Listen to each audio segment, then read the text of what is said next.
ಎಲ್ರಿಗೂ ನಮಸ್ಕಾರ. ನನಗೆ ಸಡನ್ ಆಗಿ ಒಂದು ಹಾಡು ಹೇಳಬೇಕು ಅಂತ ಅನಿಸ್ತು, ಅದಕ್ಕೆ ಈ ವಿಡಿಯೋ ಮಾಡ್ತಿರೋದು. ಎಲ್ಲಾದರೂ ಇರು ಎಂತಾದರೂ ಇರು, ಎಂದೆಂದಿಗೂ ನೀ ಕನ್ನಡದವನಾಗಿರು. ನಾನು ಯಾಕೆ ಈ ಮಾತು ಹೇಳ್ತಿದ್ದೀನಿ, ಯಾಕೆ ಈ ಹಾಡು ಹೇಳ್ತಿದ್ದೀನಿ ಅಂತ ನಿಮ್ಗೆಲ್ರಿಗೂ ಗೊತ್ತಾಗಿದೆ ಅನ್ಸುತ್ತೆ. ಕನ್ನಡ, ಕರ್ನಾಟಕ ಅಂತ ಬಂದ್ರೆ ಪ್ರತಿಯೊಬ್ಬ ಕನ್ನಡಿಗನಿಗೂ ಇಟ್ಸ್ ಅನ್ ಇಮೋಷನ್. ಹಾಗೇನೆ ನಮ್ಮ ಭಾಷೆ ಬಗ್ಗೆ, ನಮ್ಮ ಕನ್ನಡ ಭಾಷೆ ಬಗ್ಗೆ ಯಾರಾದ್ರೂ ಒಬ್ರು ಟೀಕೆ ಮಾಡ್ತಿದ್ದಾರೆ ಅಂತ ಅಂದಾಗ ಸುಮ್ಮನೆ ಅಂತೂ ಕೂರಕ್ಕಾಗಲ್ಲ ಅಲ್ವಾ.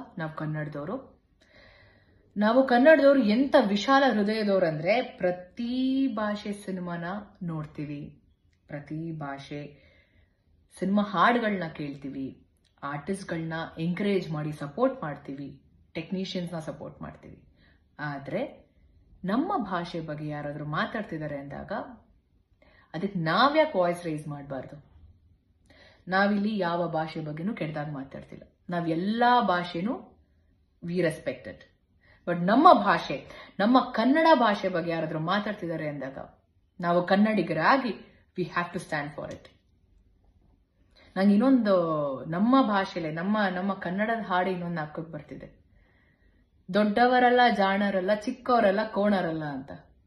ಚಿಕ್ಕವ್ರು ತಪ್ಪು ಮಾಡಿದ ತಕ್ಷಣ ಸಾರಿ ಕೇಳೋವರೆಗೂ ಬಿಡಲ್ಲ ದೊಡ್ಡವರು.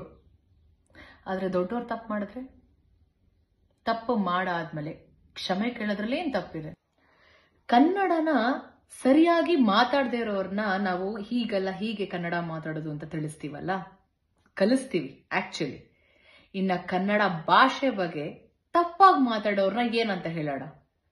ನವೆಂಬರ್ 1ನೇ ತಾರೀಕು ಕನ್ನಡ ರಾಜ್ಯೋತ್ಸವ ಸೆಲೆಬ್ರೇಟ್ ಮಾಡ್ತೀವಿ. ನಾವ್ ಎಲ್ರೂ ಸಹ ಪ್ರತಿಯೊಬ್ಬ ಕನ್ನಡಿಗ ಅವರವರ ಸೋಷಿಯಲ್ ಮೀಡಿಯಾ ಪ್ಲಾಟ್ಫಾರ್ಮ್ ಅಲ್ಲಿ ಅವರವರ ಪ್ರೀತಿನ, ಅವರ ಅಭಿಮಾನನ ತುಂಬಾ ಚೆನ್ನಾಗಿ ವ್ಯಕ್ತಪಡಿಸ್ತೀವಿ. ಇವಾಗ ನಮ್ಮ ಭಾಷೆನ, ನಮ್ಮ ಭಾಷೆ ಮೇಲಿರುವಂತ ಪ್ರೀತಿ, ನಮ್ಮ ಭಾಷೆ ಮೇಲಿರುವಂತ ಗೌರವನ ನಾವು ತಿಳಿಸೋಣ. ಏನಂತೀರಾ?